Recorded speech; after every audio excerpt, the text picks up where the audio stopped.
الحمدللہ والصلاۃ والسلام علی رسول اللہ اما بعد۔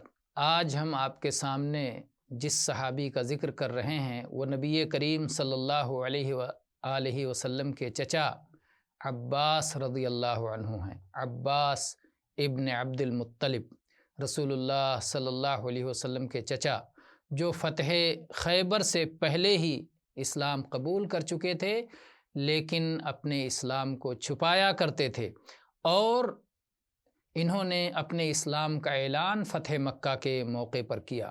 حنین کی لڑائی میں، طائف کی لڑائی میں، تبوک کی لڑائی میں، مختلف معرکوں میں یہ شریک رہے، اور ان کی فضیلت کا مقام یہ تھا کہ جب عمر ابن خطاب رضی اللہ عنہ کے زمانے میں قحط سالی پڑی تو عمر رضی اللہ عنہ نے انہیں آگے بڑھایا اور اللہ تعالیٰ سے کہا مخاطب ہو کہ اے اللہ، جب تیرے نبی محمد الرسول اللہ صلی اللہ علیہ وسلم زندہ تھے تو ہم ان کے وسیلے سے دعائیں کرتے تھے، بارش طلب کیا کرتے تھے۔ ان کے وسیلے سے یعنی اللہ کے نبی صلی اللہ علیہ وسلم سے کہتے تھے کہ اللہ کے نبی بارش کے لیے دعا کیجیے، اور بارش ہو جایا کرتی تھی۔